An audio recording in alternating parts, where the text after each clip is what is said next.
Donc, bonjour à tous. On se retrouve aujourd'hui dans le cadre de l'édition 2022 de la Journée nationale Tous résilients face aux risques, mise en place par le gouvernement. Donc, à cette occasion, le SPIPACA propose une série de webinaires pour mieux comprendre la prévention des risques, notamment les risques industriels, à travers le regard croisé de 3 acteurs, donc via 3 épisodes. Donc, nous avons un premier épisode, une structure singulière par le CIPRE, un deuxième épisode, les industriels à la manœuvre, et un troisième épisode, l'État, un acteur incontournable. Donc, nous allons découvrir le domaine de la prévention des risques. Donc, de quoi parle-t-on?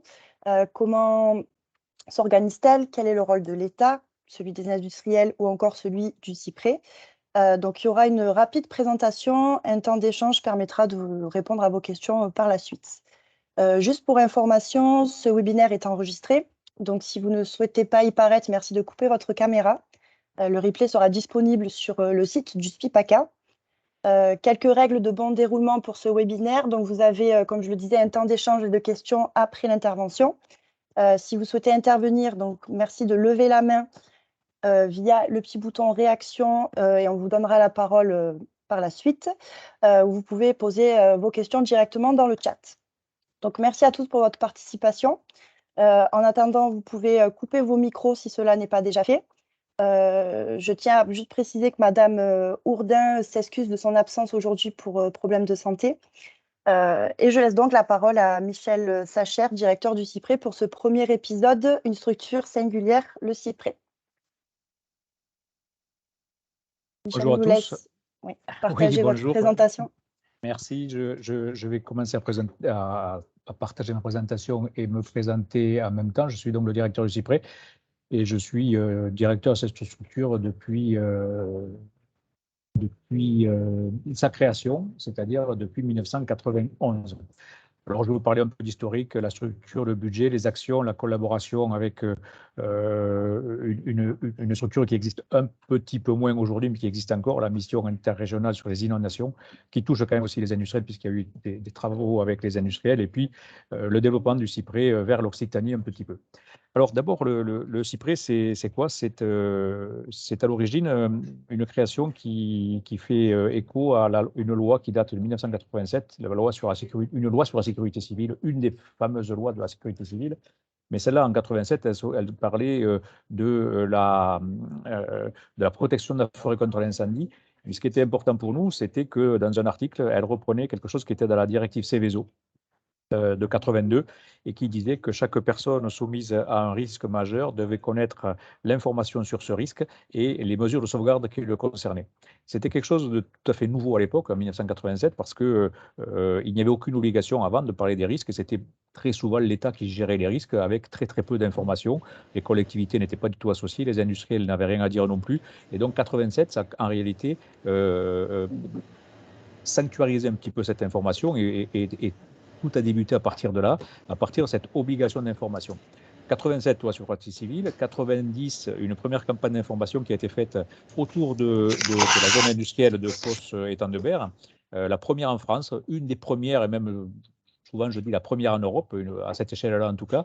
Et pourquoi il y a eu cette information sur les risques industriels autour de l'Étang-de-Berre? Parce qu'il y avait depuis les années 70 le SPI, justement, qui avait organisé la discussion, la concertation sur les problématiques autour de la zone industrielle. Les premières informations, les premières réunions du SPI s'occupaient de la pollution de l'eau, ensuite la pollution de l'air, ensuite il y a eu les risques, après on suivi les déchets, etc. etc. Et le SPI avait permis à différents acteurs qui avaient des intérêts un peu divergents, hein, l'État, les industriels, les collectivités, de travailler ensemble sur un problème commun. Et donc, 87, les risques. Le SPI s'est emparé de ça, a créé une campagne d'information et suite à cette campagne, il a été dit il faut pérenniser ça, c'était un peu dans la loi, et donc l'ensemble des acteurs, sous l'autorité du préfet, ont dit il faut créer une structure associative avec une loi 901 qui s'occupait des risques industriels et puis de tout ce qui était connexe pour que l'information soit vulgarisée, mutualisée et qu'on puisse la diffuser au public. 91, c'est donc cette création du CIPRE. Il y a eu d'autres lois sur les risques, je vous ai parlé de 87, mais 2003-2004, des lois qui disent aussi qu'il faut continuer à faire de l'information. 2017, jusqu'en 2005-2006, nous travaillons que sur les risques industriels et sur toute la région Provence-Alpes-Côte d'Azur, puisque le CIPRE a été créé par le préfet du département et de la région Provence-Alpes-Côte d'Azur. Et à partir de 2006, on a commencé à travailler sur toute la partie risque naturel. Et 2017, on s'est beaucoup élargi sur un des sujets importants sur notre région, c'était les inondations.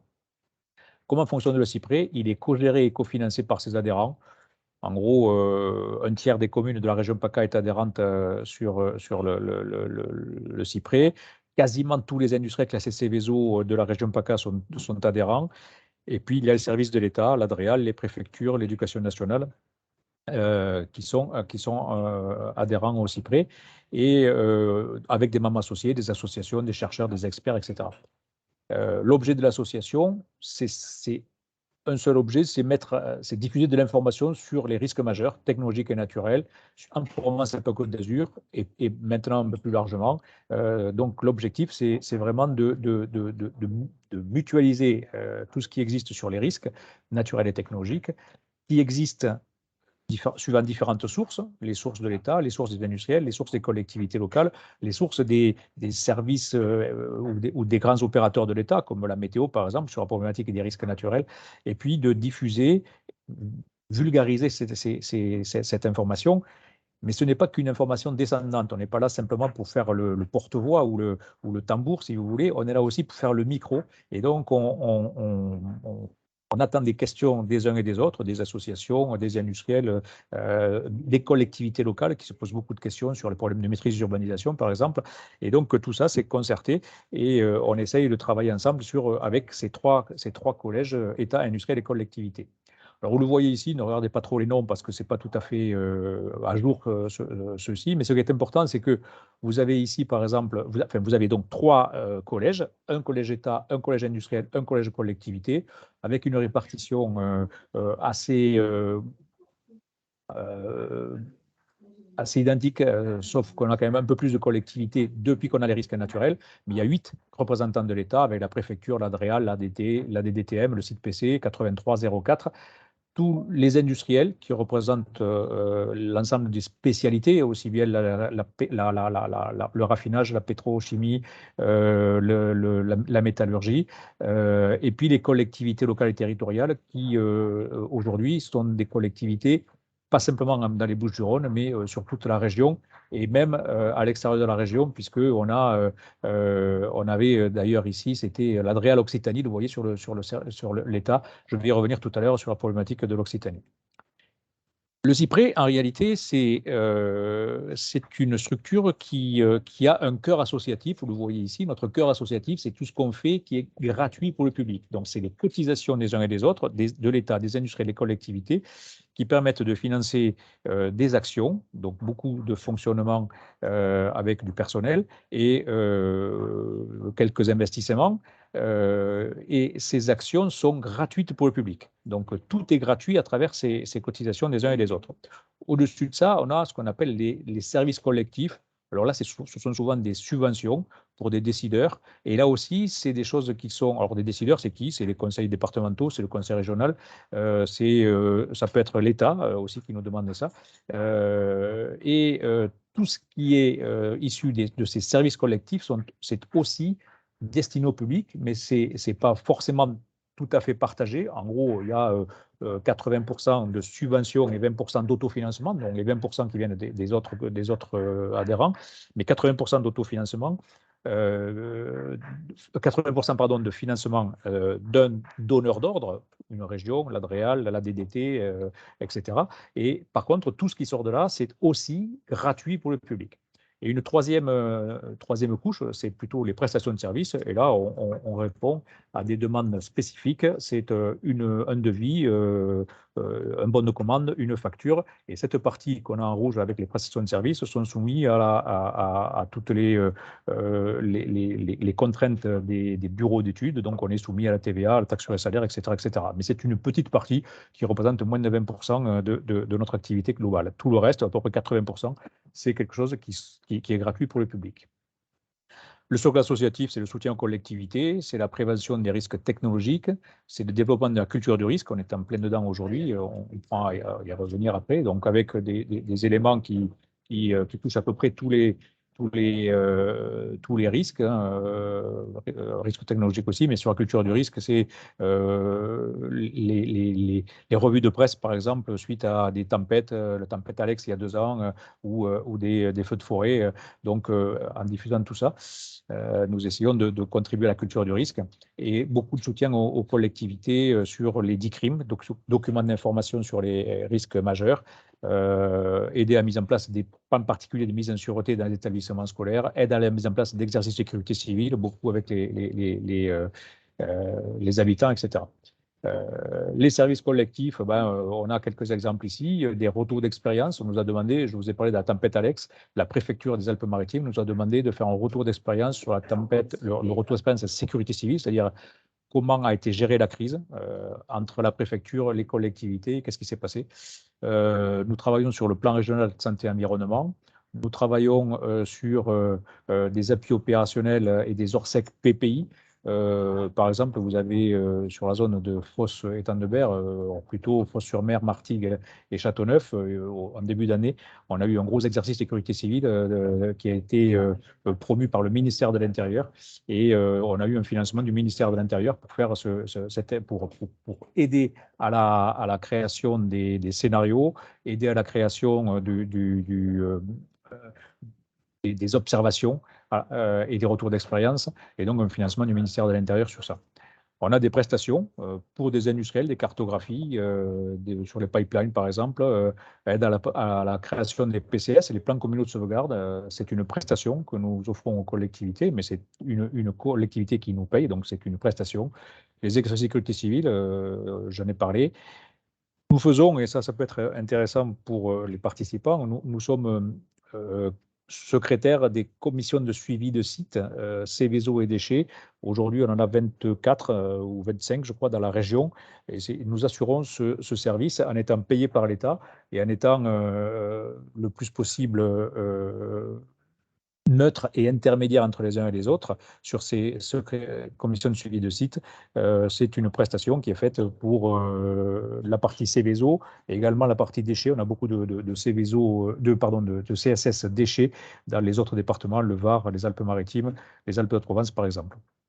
Nous aidons par exemple aussi les DDTM et l'État pour réaliser les dossiers départementaux des risques majeurs. Donc on est toujours dans l'information préventive. Nous avons fait le dossier départemental des risques majeurs 2 fois d'ailleurs des Alpes-Maritimes, du Var. Actuellement, nous travaillons sur le dossier départemental des risques majeurs de l'Aude et des Pyrénées-Atlantiques. Nous allons en fin d'année ou en début 2023 travailler sur le Gers là-dessus. Et puis, nous faisons de la formation en prestation et nous venons d'ailleurs d'être certifiés Calliope. Donc, nous pouvons, à ce titre-là, dispenser des formations sur lesquelles, d'abord, il n'y aura pas de TVA et ensuite, les formations pourront être aidées par les OPCO et les gens qui vont s'inscrire à ces formations pourront se faire financer par leur compte personnel de formation. Je vais passer sur le bilan analytique. On est aujourd'hui 8 personnes CDI qui sont là. On a le président en plus qui est là. On a 8 personnes CDI et puis on a en général 1 à 2 stagiaires ou CDD. Donc en gros, en équivalent temps plein, on est 9 à 10 personnes dans l'année. Qu'est-ce que nous réalisons? Suivi des PCS et des crimes, donc l'information préventive, là sur le territoire de la métropole d'Aix-Marseille-Provence, les plans communaux de sauvegarde, l'état des lieux des révélations des crimes dans le Vaucluse. Nous aidons à la réaction des crimes. Donc, vous avez ici un crime de type que nous proposons à nos adhérents. Dans le cadre de l'adhésion au CIPRE, le crime pour les collectivités est inclus. Donc, nous réalisons un crime. Alors, ne faisons pas, nous, le DICRIM, c'est la collectivité évidemment qui le fait. Nous sommes là pour essayer de proposer des trames et les aider à écrire les textes qui sont là-dedans. Nous faisons les cartographies à partir des données qui viennent de l'État pour diffuser cette information et nous aidons les collectivités, par exemple, aussi à faire des réunions publiques ou aller travailler avec les écoles ou avec des associations sur des sujets comme ça. Les DDRM, je vous en ai parlé, des Alpes-Maritimes et du Var. Le plan communal de sauvegarde, là aussi, donc un exemple, nous avons travaillé sur Sainte-Marie-la-Mer, mais sur d'autres communes.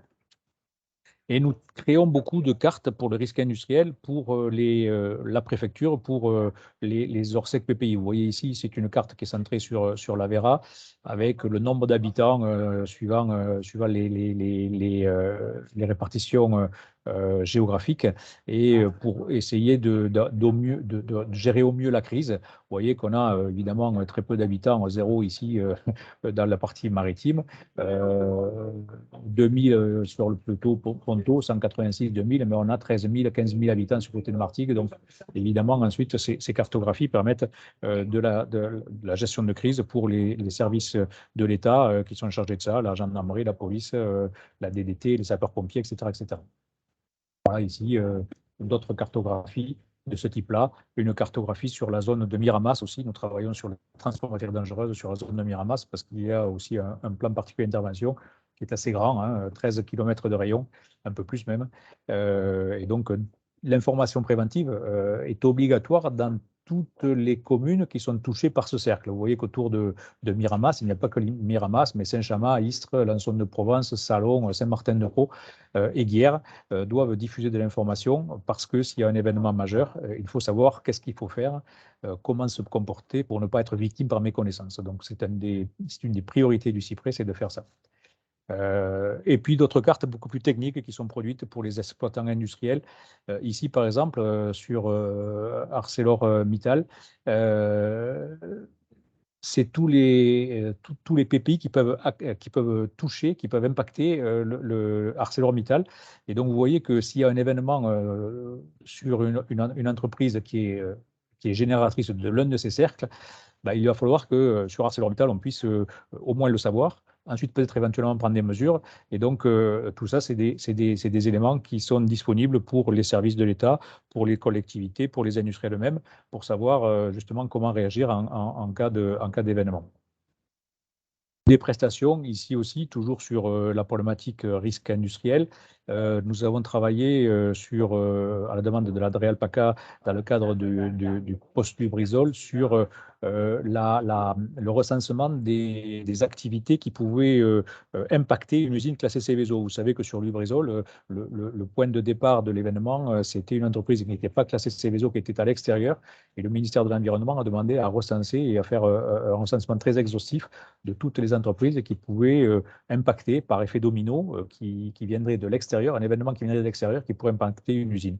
Et donc ce travail a été fait sur toute la région Provence-Alpes-Côte d'Azur. Voilà, vous avez ici un exemple de carte sur un site industriel d'un parfumeur au Bar-sur-Loup, un gros parfumeur des Alpes-Maritimes, avec des sites industriels et commerciaux qui sont juste à côté, qui peuvent impacter si jamais il y a un problème d'incendie, par exemple, sur ces sites. Nous faisons évidemment, nous travaillons avec les industriels pour des plaquettes d'information destinées au public. Vous voyez ici des plaquettes sur les risques industriels avec des fiches territoriales. Les fiches ici sur Marignane, Vitrolles, etc. Hébert, d'autres fiches sur Fos.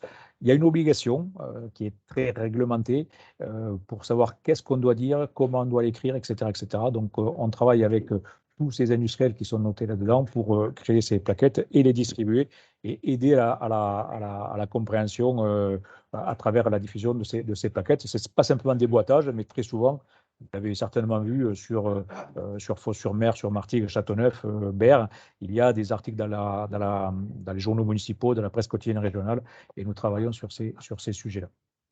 La même chose sur les barrages. Quelque chose qui est intéressant, regardez cette plaquette à gauche.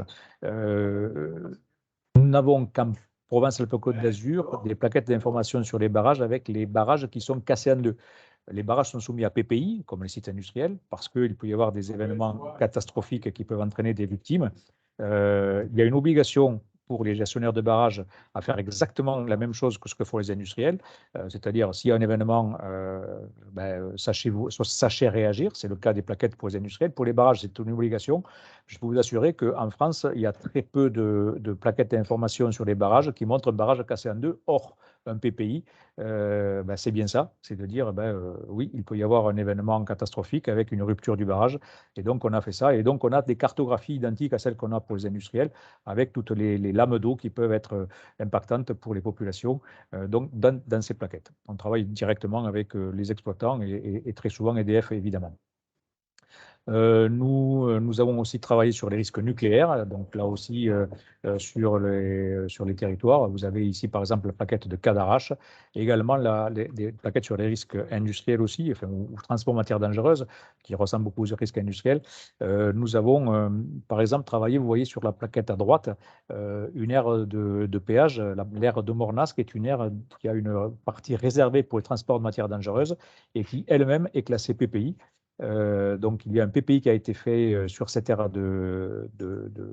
d'autoroute, parce que beaucoup de camions de matières dangereuses qui descendent de la vallée du Rhône peuvent s'arrêter là.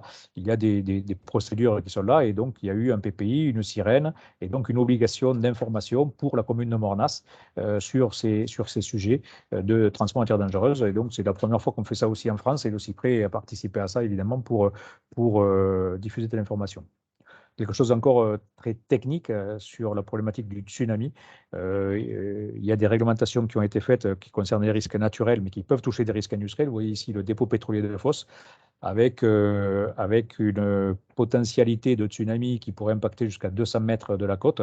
Et donc, on voit qu'il y a des événements potentiels. Et en particulier, vous le voyez en bas à gauche, toute la partie exploitation du site peut être touchée. Et donc, il y a des fiches qui sont intégrées dans le POI pour que les industriels puissent intégrer cet aléa dans leur conduite de leur activité, si jamais il y a un événement qui se produit qui viendrait donc de l'extérieur. On travaille avec les collectivités aussi dans l'Aude. Le SMAR, c'est le syndicat mixte des rivières et des milieux aquatiques, et des rivières, pardon. On travaille sur les PCS et les DICRIM, là aussi, de ces collectivités. Nous travaillons aussi sur d'autres sujets, en particulier l'inondation, avec les EHPAD. Je vous parlais de la MIAN, la mission interrégionale sur les inondations sur l'arc méditerranéen, qui fait beaucoup de portraits de territoire. Ici, nous avons fait un portrait de territoire sur les EHPAD. Les EHPAD sont les établissements pour les personnes, alors, établissements hospitaliers pour les personnes âgées dépendantes, sont des établissements qui sont particulièrement sensibles parce qu'on a des gens qui peuvent être en mobilité réduite dans ces EHPAD, et on s'est aperçu qu'il y avait eu quand même ces dernières années avec un risque important sur la zone de défense. C'est le risque inondation, et on a à peu près 20 à 25% de ces établissements hospitaliers pour personnes dépendantes qui sont liés au risque d'inondation et qui n'ont pas forcément des procédures. Donc, on a travaillé sur d'abord le recensement. Ici, c'est un site internet que nous mettons à disposition de tous les EHPAD de la zone de défense sud, 23 départements. On a élargi notre compétence justement sur ces 23 départements, sur ces sujets-là. Et chacun des EHPAD, les 1600 et quelques EHPAD de la zone de défense, peuvent se retrouver, savoir s'ils sont impactés par des inondations, à quelle hauteur d'eau, quelle vitesse d'eau ils peuvent avoir, et travailler sur leur plan qui s'appelle un plan bleu, un plan de sauvegarde pour ces établissements, pour savoir comment réagir en cas d'inondation. D'abord être informé avant et réagir avant l'inondation. Voilà cette présentation assez rapide que je vous laisserai évidemment. J'ai envoyé ça au SPI, vous pourrez la récupérer. Je suis à votre disposition pour des questions. Vous connaissez le CIPRE, je pense que beaucoup de gens sur la zone de Fos-Tandberg connaissent le CIPRE, mais ils ne connaissaient peut-être pas tout l'ensemble de toutes nos activités. Voilà, je suis prêt à répondre à vos questions. Donc, oui, juste pour vous reprendre, la présentation et le replay de ce webinaire sera disponible sur le site du SPIPACA. Il y avait une question dans le chat. Bon, Elodie Paya a déjà répondu, mais juste pour que tout le monde soit au courant. Donc, c'était une question de Ingrid Labourdigne. Donc, bonjour, pouvons-nous avoir accès à ces plaquettes afin d'accompagner nos démarches de sensibilisation et de prévention de la vulnérabilité du bâti et des personnes en PPRT?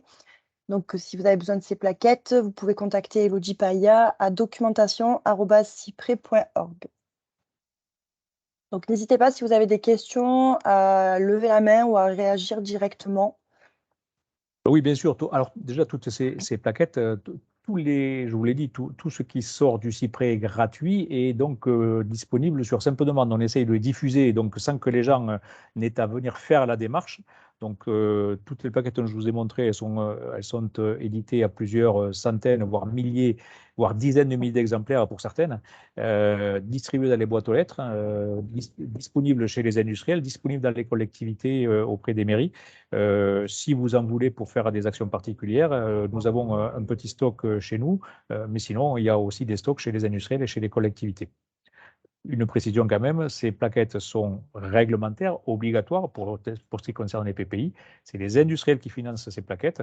Et donc, il y a une obligation pour eux, comme pour le préfet, comme pour les collectivités, de mettre à disposition cette information auprès du public, donc si les gens souhaitent les recevoir. Et nous sommes à votre disposition oui. pour les expliquer, si vous voulez.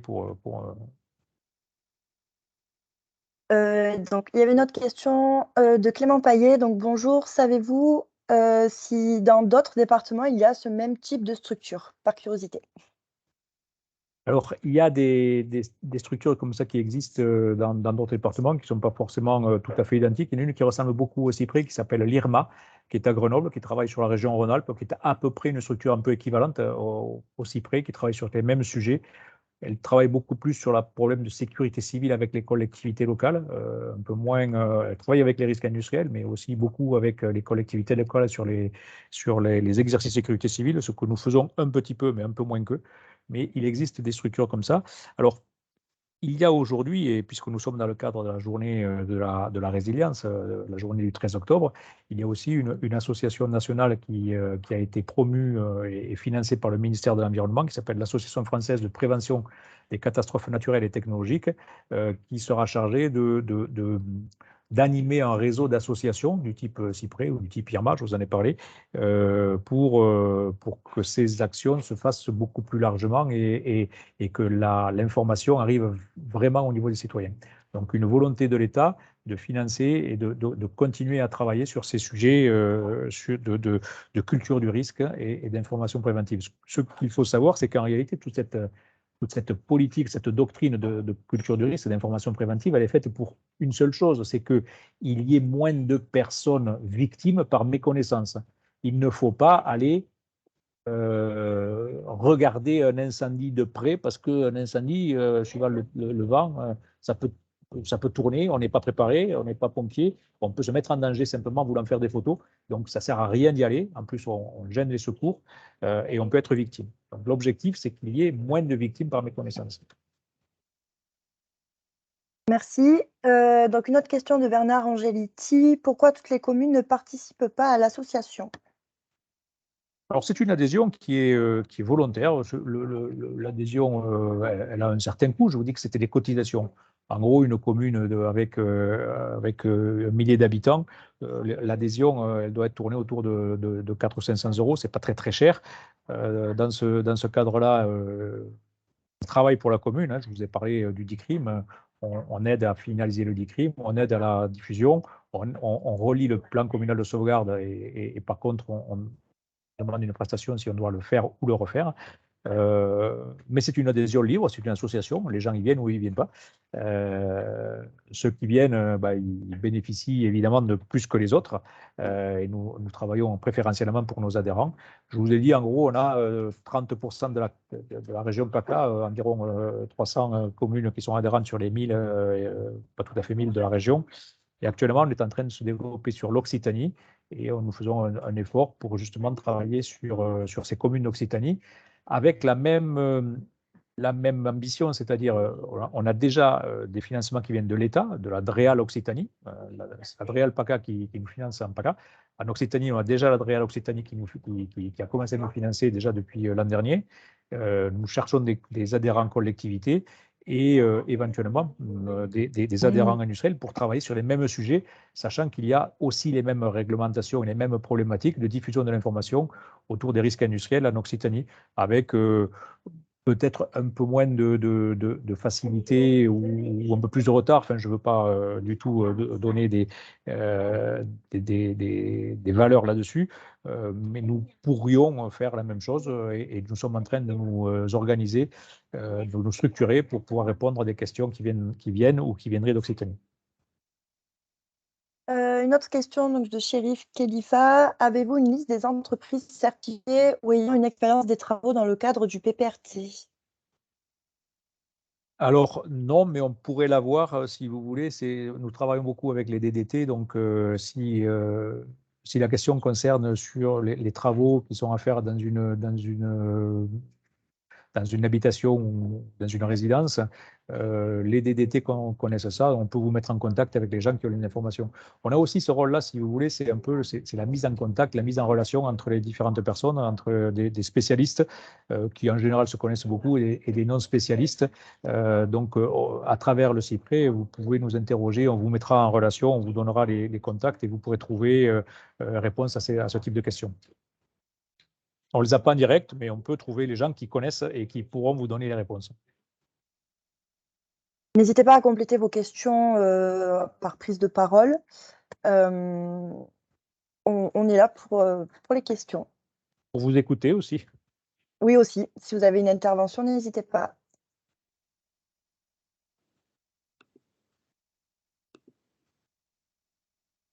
Oui, Daniel?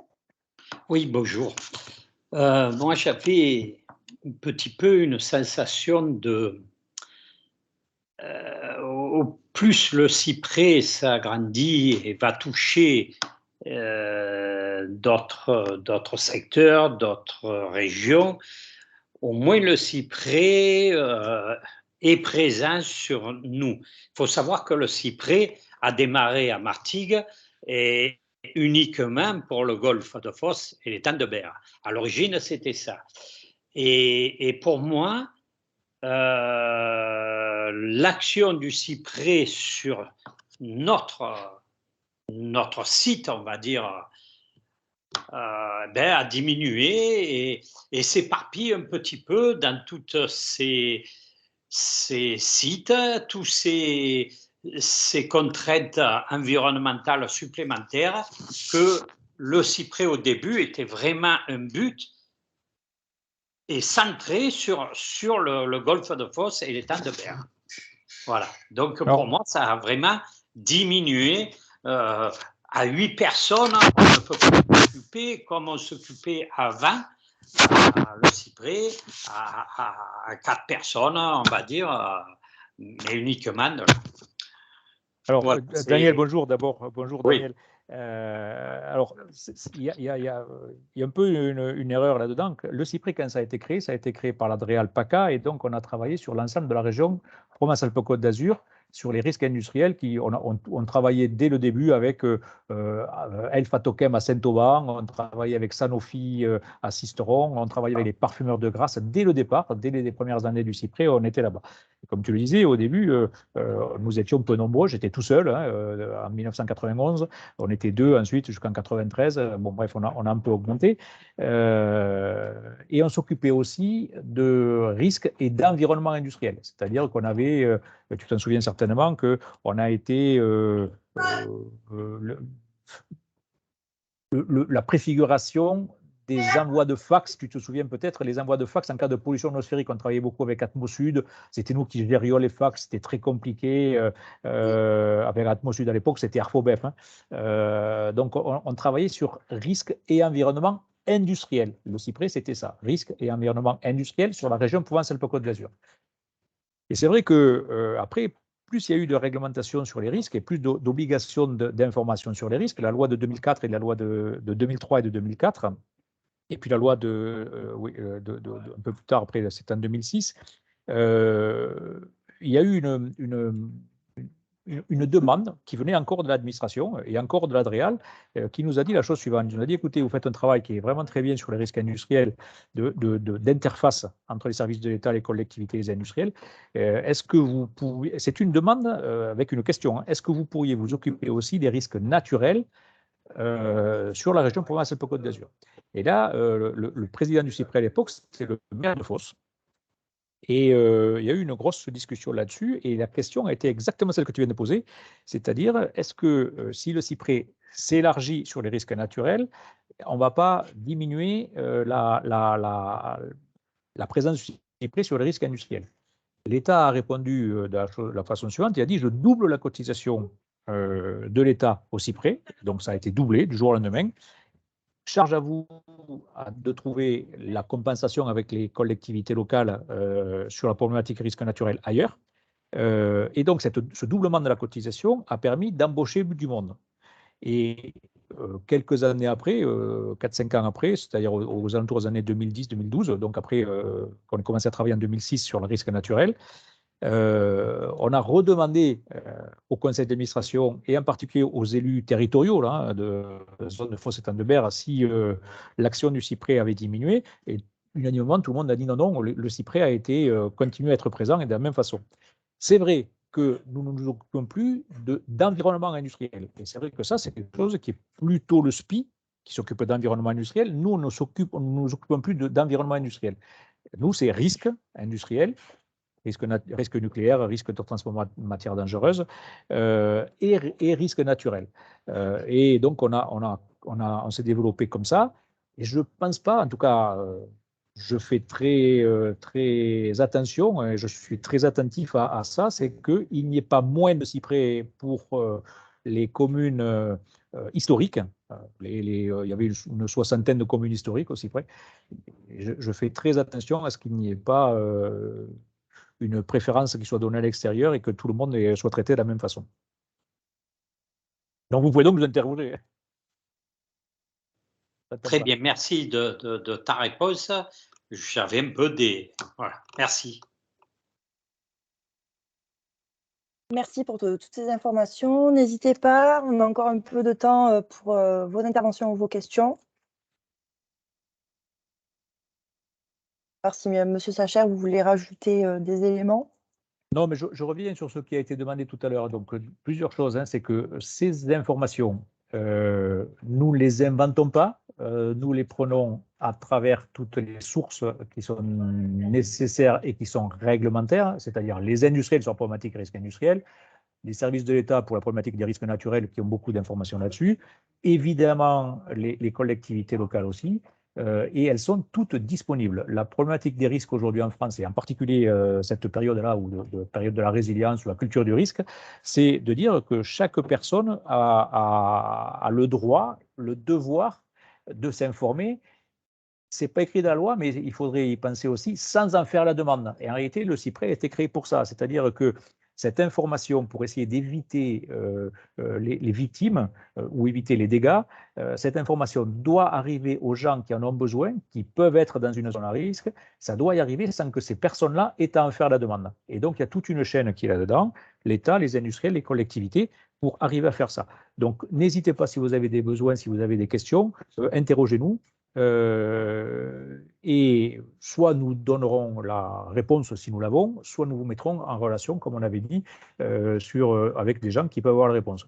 Je fais une petite digression, ce n'est pas tout à fait le cyprès, c'est plutôt quand même dans le cadre du grand port maritime, c'est Zipcom. On a la possibilité, vous avez la possibilité, et je laisserai peut-être Marc Bayard parler aussi de l'information qui est descendante à travers Allo Industrie, mais vous pouvez aussi nous appeler à travers un numéro vert qui s'appelle donc Zipcom pour avoir des questions, et on s'engage à vous amener des réponses. Ça n'existe que sur la zone, il y a peut-être des gens qui viennent d'ailleurs, mais ça existe sur la zone industrielle ou portuaire de Fos.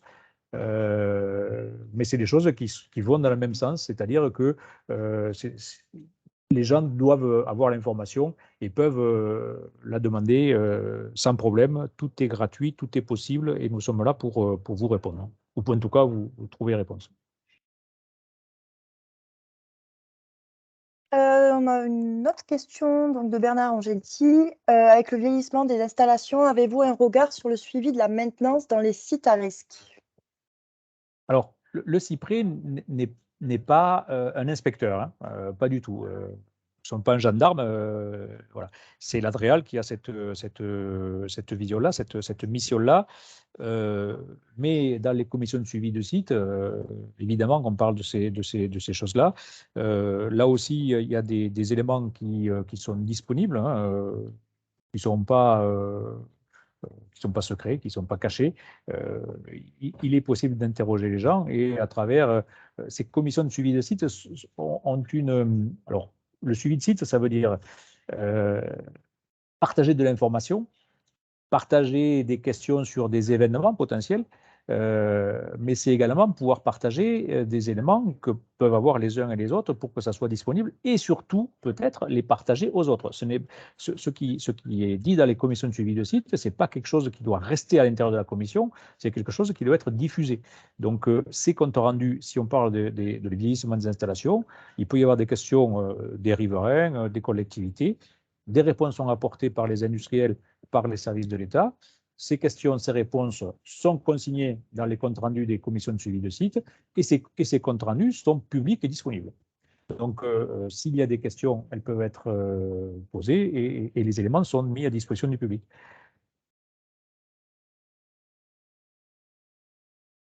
Si vous avez des dernières questions ou interventions, n'hésitez pas.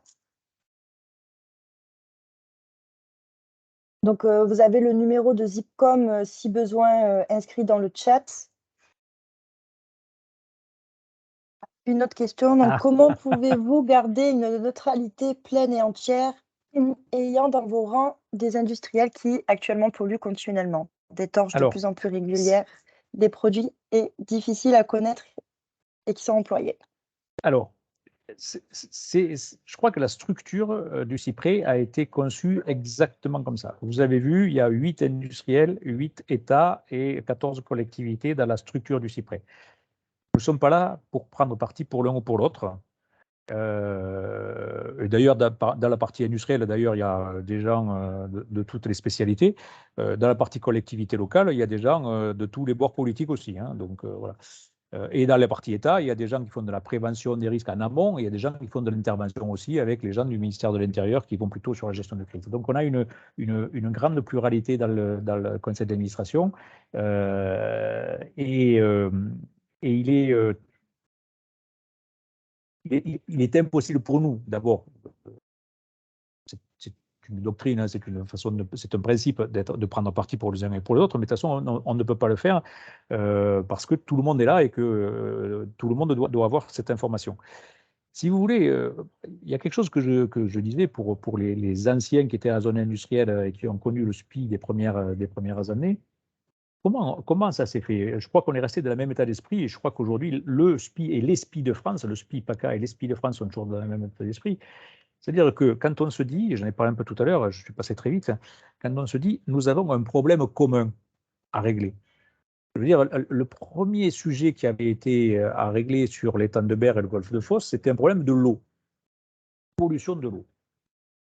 1970, 71, 72, il n'y avait pas encore de ministère de l'Environnement, il n'y avait pas de réglementation sur les rejets, et donc on constatait qu'il y avait des pollutions parce qu'il y avait des rejets assez normaux, on considérait comme normaux à l'époque, dans les années 70.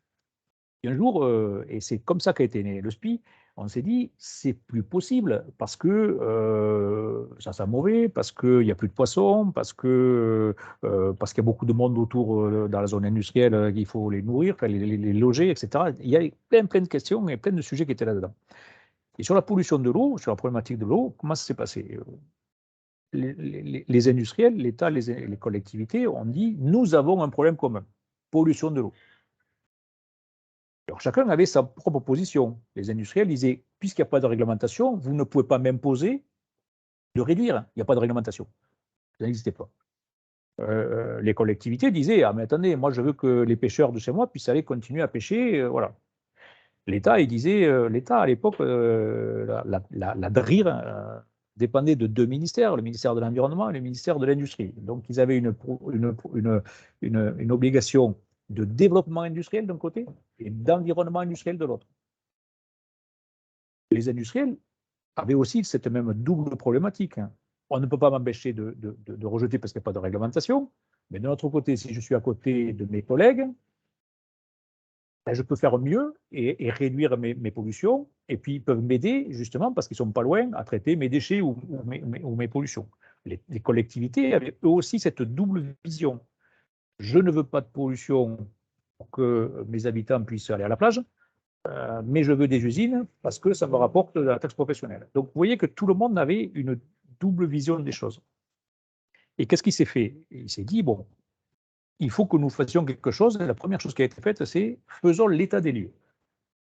Qu'est-ce qu'on rejette? Tous ensemble, dans les tentes de berre. Et pas simplement les industriels, il y avait aussi les collectivités. Et on s'est aperçu en gros qu'on rejetait 100 tonnes de DCO, de demande chimique en oxygène par jour. C'était en gros, c'est comme si on ouvrait la vanne d'un wagon qui contenait hydrocarbures avec 50 tonnes d'hydrocarbures, en gros. Voilà, les années 70, c'était à peu près ça, pour faire un peu simple. Et donc tout le monde disait, mais c'est impossible. Enfin, je veux dire, on ne va pas rejeter un wagon de pétrole dans les tentes de berre ou dans le golfe de Fos tous les jours. Ce n'était pas possible. 100 tonnes par jour. Et donc tout le monde a dit, il faut qu'on fasse quelque chose. Alors on a dit, comment on fait? Faut construire une station d'épuration. Les industriels, on demande, monsieur l'industriel, construisez une station d'épuration. Ah, mais ça coûte cher. Je n'ai pas les moyens. La collectivité, on disait aussi, construisez des stations d'épuration. Les stations d'épuration, vous savez que dans les temps de berre, il y a Aix-en-Provence qui rejetait finalement à travers l'arc, voilà, Marignane, des grandes villes, le Salon. Donc il fallait construire aussi une station d'épuration en ville. Et le maire disait, mais non, il faut très vite diminuer. Alors l'État a dit, écoutez, moi, si vous voulez, je peux vous aider à construire la station d'épuration en vous donnant des subventions pour construire ça. Les industriels ont dit, OK, vous nous donnez de l'argent, on va construire la station d'épuration. L'État a dit à ce moment-là, ah, mais si je vous donne de l'argent, vous me donnez un objectif de qualité. Bon, les industriels disent, OK, on va donner un objectif de qualité puisqu'on va diminuer avec nos stations d'épuration, des trucs comme ça. Et puis, le maire disait, mais moi, je veux que ça soit réduit la pollution dans les 2 ans qui viennent. Et mais non, il va falloir 3, 4, 5, 6 ans. Ce qu'on s'est dit, bon, bah, écoutez, on va prendre 10 ans, on va prendre 7, 8 ans ou 10 ans et on va dire, on va mesurer aujourd'hui combien il y a et on mesurera dans 10 ans les progrès qui seront faits. Et les industriels, quand ils sont rentrés chez eux, je vais faire très très vite, ils ont dit, ils ont commencé à informer ou former le personnel en disant simplement, faites attention, quand on vous demande de prélever 500 millilitres de produit pour faire une analyse, vous n'en prélevez pas 1 litre. Et quand après le laboratoire, vous avez analysé votre truc, vous ne le rejetez pas dans l'évier, vous le mettez dans un bac à côté. Simplement ça, l'information qui a été faite dans les industriels, on a gagné 50%. C'est-à-dire plus que la moitié qui est sortie. Simplement de la formation. Simplement comme ça, avec les industriels sans aucun investissement. Le seul investissement, c'était la formation ou l'information. Après, on a construit les stations d'épuration, OK, les délais ont été donnés, et puis on a mesuré 10 ans plus tard quel était l'effet de ces mesures qu'on avait prises tous ensemble. On s'était aperçu quand finalement, au lieu d'avoir diminué par 10 en 10 ans, l'objectif c'était de dire je vais diviser par 10 la pollution en 10 ans. Ce n'était pas 10 ans, c'était 11 ans ou 12 ans. On s'est aperçu que finalement, entre l'information, les stations d'épuration, les changements de procédés, parce que les usines changent à chaque fois, on avait gagné, on avait divisé par 100. Au lieu de dire, l'objectif était divisé par 10 en 10 ans, en réalité, on a divisé par 100 en 12 ans. Donc finalement, cette concertation qui a été faite, ce travail en commun, ces délais qui ont été mis, l'investissement évidemment, la réglementation qui a été écrite, parce que quand l'ADREAL ou l'ADRIR à l'époque disait vous me donnez un objectif de qualité, c'est-à-dire que je vais vous donner un seuil à ne pas dépasser. Donc tout ça, ça a permis que tous ensemble, on arrive à faire des choses qui étaient bien meilleures. Et on a fait ça pour l'eau, dans les années 70, on a continué à faire ça pour l'air, on a continué à faire ça pour les déchets, on continue à faire ça sur les risques. Et c'est bien parce que justement, on arrive à travailler ensemble, à se connaître, à se comprendre, à écrire des choses ensemble, à donner des délais, à investir aussi, qu'on arrive à diminuer ces éléments. Tout n'est pas gagné, il y a des choses qui sont encore à faire. Mais ce travail en concertation et cette information entre les uns et les autres, entre ces différents collèges, ça permet d'avoir des résultats qui sont quand même assez fantastiques. Merci beaucoup pour toutes ces informations très, très claires.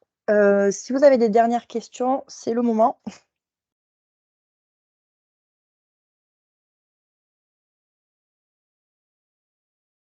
Une question de Ken Novelas.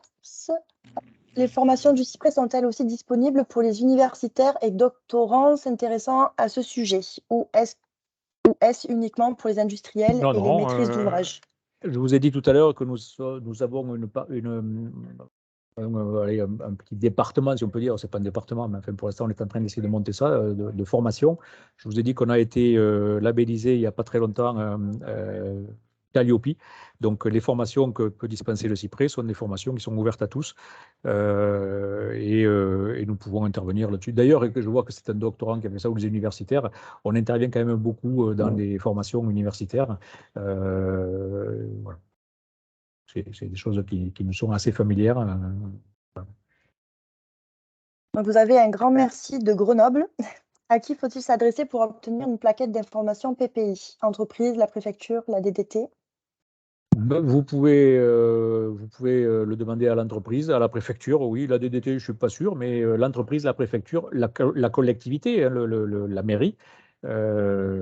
Et puis, pour les gens qui sont près des zones industrielles ici, le CIPRE aussi, évidemment, on a des plaquettes à disposition. Mais le mieux, c'est que vous alliez chercher l'information chez le créateur de l'aléa, quelque part. Je crois que les industriels, en tout cas dans la zone Fos-Étang-de-Berre, et depuis 30 ans et quelques que ça dure, tous les industriels ont des réserves de plaquettes et sont prêts à donner l'information sur les risques, sur les PPI, puisque c'est une obligation réglementaire et tous les industriels, je peux vous assurer qu'ils sont très surveillés pour ça, ils le font très régulièrement et donc cette information est disponible chez eux. J'attends encore quelques minutes pour d'autres questions avant de clôturer. À votre disposition, si vous voulez nous contacter, je pense Elodie qui est là, vous le ferez aussi. Voilà, nos coordonnées sont disponibles. Il y avait une question sur le webinaire là, de la Devimap qui est quand même intéressante, que j'aimerais bien qu'on y réponde. Je ne vois pas, c'est quoi? C'est où? Dis-moi. Comment pouvez-vous garder une neutralité pleine et entière ayant dans vos rangs des industriels qui actuellement polluent continuellement, des torchages de plus en plus réguliers, des produits qui sont difficiles à connaître et qui sont employés? Voilà. Ben, nous avons dans nos adhérents les industriels, mais nous avons aussi les collectivités, nous avons aussi l'État, et nous avons aussi des associations. Hein, que je sache, je pense, Daniel, tu n'es pas adhérent aussi, vrai? Je pense que on a quelques associations qui sont adhérentes et qui ont exactement les mêmes droits que tous les adhérents, que ce soit un industriel ou une association, tout le monde a les mêmes droits et donc tout le monde peut expliquer ou parler ou demander des choses tous au même titre parce que tous sont adhérents. Non, non, la neutralité pour nous est évidemment très importante. Hein. On ne va pas faire de la publicité pour l'un ou pour l'autre. C'est certain. Mais on ne va pas faire du prosélytisme politique non plus, alors qu'on a des gens qui sont de droite et de gauche dans les collectivités. Donc, on est aussi très, très tenu à cette neutralité là-dessus.